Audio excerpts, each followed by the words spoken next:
What's another good topic or good point that you're always being called in to help resolve, or an issue, a problem, challenge out there that they say, hey, Robert, this is the issue that I'm having, and if I could fix this one thing with my business, it would make all the world of difference? So, I don't get calls about this very often, but I think it's something that's rampant throughout the industry. Like, it's stuff I hear at trade shows, and it's stuff I hear in conversation, but most people don't think of it as their problem. They think of it as an outside problem. And the issue I have with that is that you have to figure out how to reframe it in an appropriate way where you can actually do something about it.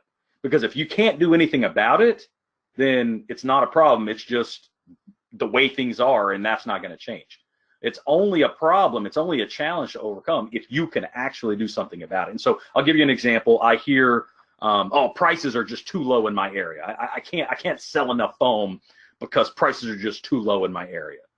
Or I'll hear, it's all those guys that sprayed all that bad foam and all those lawsuits. It's all their fault why we can't sell more foam and why the foam industry is not bigger.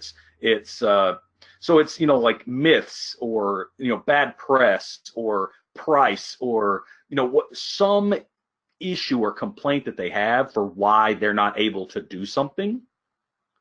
And I think it's kind of rationalizing their struggles or their failure at certain things is that more of.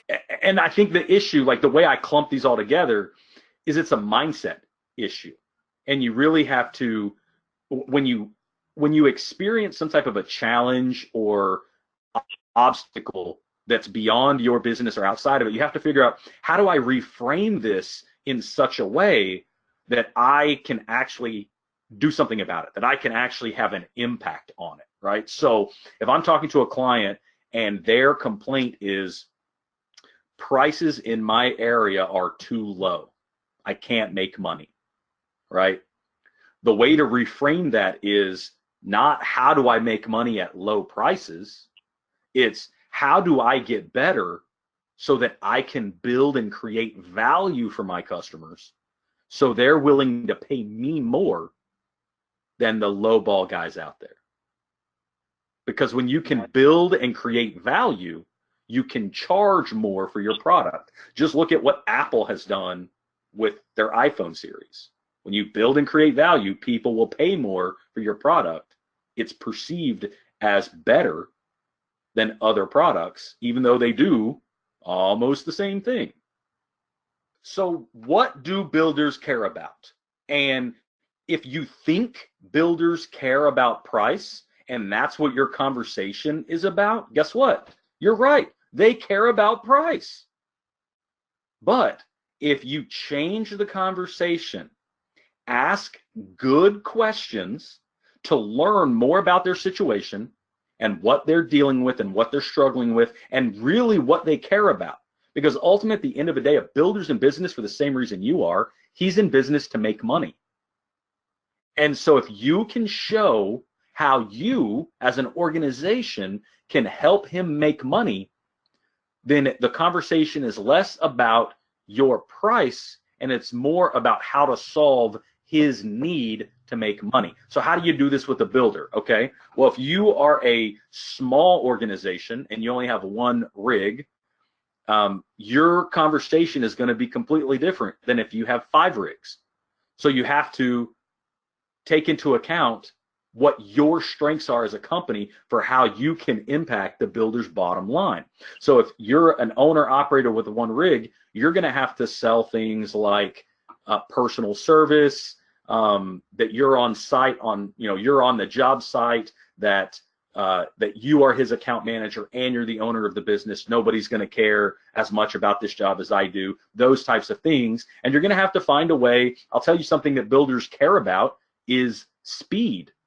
They constantly hear from their subcontractors how the job's going to be delayed. The job's going to be delayed. If you can effectively show how you will speed up his production time, he cares about that because he also has carrying costs for building that structure. And that's where you can create conversation, right? If you can show that by working with a third-party engineering company that you can provide at closing or at the end of the job. You can provide engineering documentation that shows that their project will outperform the code minimum structure by X dollars per month. Or you can, even better, if you could provide an engineering report that says, your average utility bill will be $50 a month. That is a conversation that adds value, because now their closing rates will go up because they have a marketing piece to share with their customers. And so, for example, this is something that I've actually been involved in my past, where we had a contractor and a team working with a builder to actually do engineering analysis and show that their 2,000 square foot homes would average less than $50 a month in utility bills. And the builders sold more homes the next month than they did this. They sold like 3 times more homes the next month than they did the same month the previous year. And that was all due to the contractor coming in and being able to start offering stuff above and beyond just putting foam in the walls. That's right. I mean, if you go in and your offer is, here's my price, then his perception is, you are the same as all of the other guys, so I'm going to shop you on price. I have nothing else to shop you based on.